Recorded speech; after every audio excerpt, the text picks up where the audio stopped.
This is Brian Singer here on the set of Superman Returns, or actually on the lot down in Sydney, Australia. We've leased the studio in its entirety, so we occupy about 7 sound stages. And in fact, some of our sets, as you can see, are quite large. Superman has become a kind of a global operation, not just the United States and Australia, but we've got people working on it from all over the world. And God, it's quite a production, largest thing I've ever been involved in. It sort of combines the scope of what's possible today with a Superman character, technology, scale. We're using the new Genesis cameras, which will...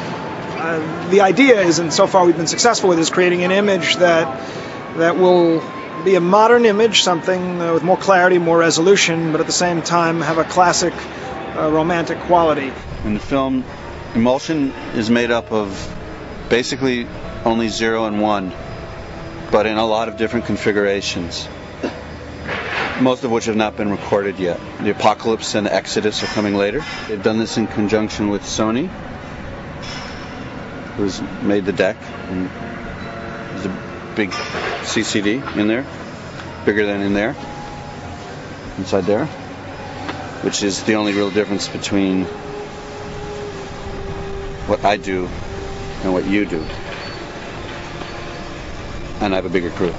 It's interesting. We have so many things. Oh, well, who are these people? Look, let's look. Hey, Brian. How's it going? That's our AD and our producer. So I hope you all enjoy whatever it is they have to show you, and I hope it's interesting. I'm sure it's all just jointed and out of whack. Okay, it'll be exciting, it'll be tight and interesting and big and big. I think the key word is big.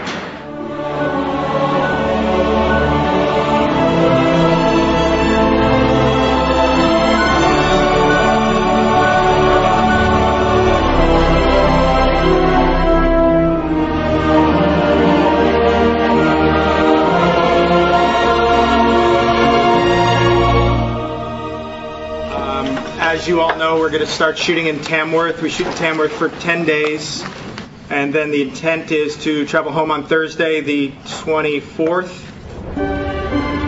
We're going to have a rare opportunity. Our pilots are going to buzz the set at a very low altitude in a jet.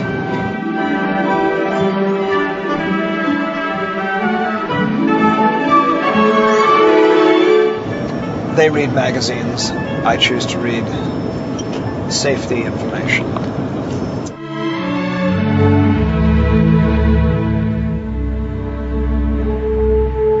You found it. 200 hectares of corn. It doesn't look like a lot from up here, but it's a lot of corn down there. The cornfield, and then the 10 farm, and then the spaceship. It's 3 separate camps.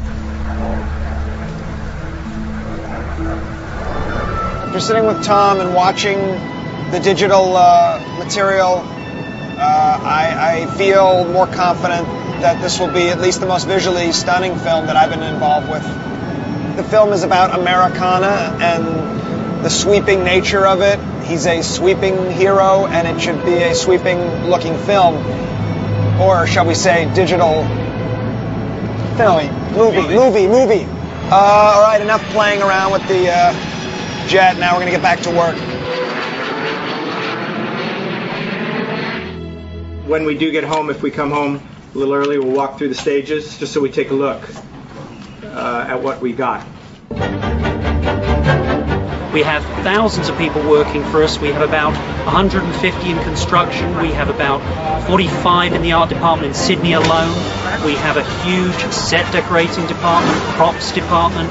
We'll start with my favorite department, the workshop. This is where 80% of all the sets are put together. We get issued a set of plans, approved sets of plans that have been stamped and issued to each department, and from there we take the plans and we break them up into their components, and we get a number of carpenters and model makers to work off these plans. Right now we're building the Gertrude, which is the boat. So we're starting to set that up now, and we're starting to look at actually getting the windows, and that's when the perspex comes in for all the glazing and stuff like that, and we'll start seeing some shapes. And then over here we've got the bridge. Usually usually Bryan Singer doesn't see the sets at this phase because he doesn't need to. This is the very secret phase where we basically start to put these sets together by very, very basic pieces of wood, basic construction. So it's a very interesting insight as to how we go about putting these things together. We are standing in the plaza of the Daily Planet newspaper. So as you can see, the set extends about 50, 60 feet up. It also goes back into a rear lobby. And then on the other stage, we actually have the interior of the Daily Planet, which is quite a set. This is the exterior. It faces out to a street and connects with the city. And then we have an interior lobby. Everywhere we've got these emblems, murals. It's very, very deco. You notice the set was so big, we had to build it between two massive sound stages.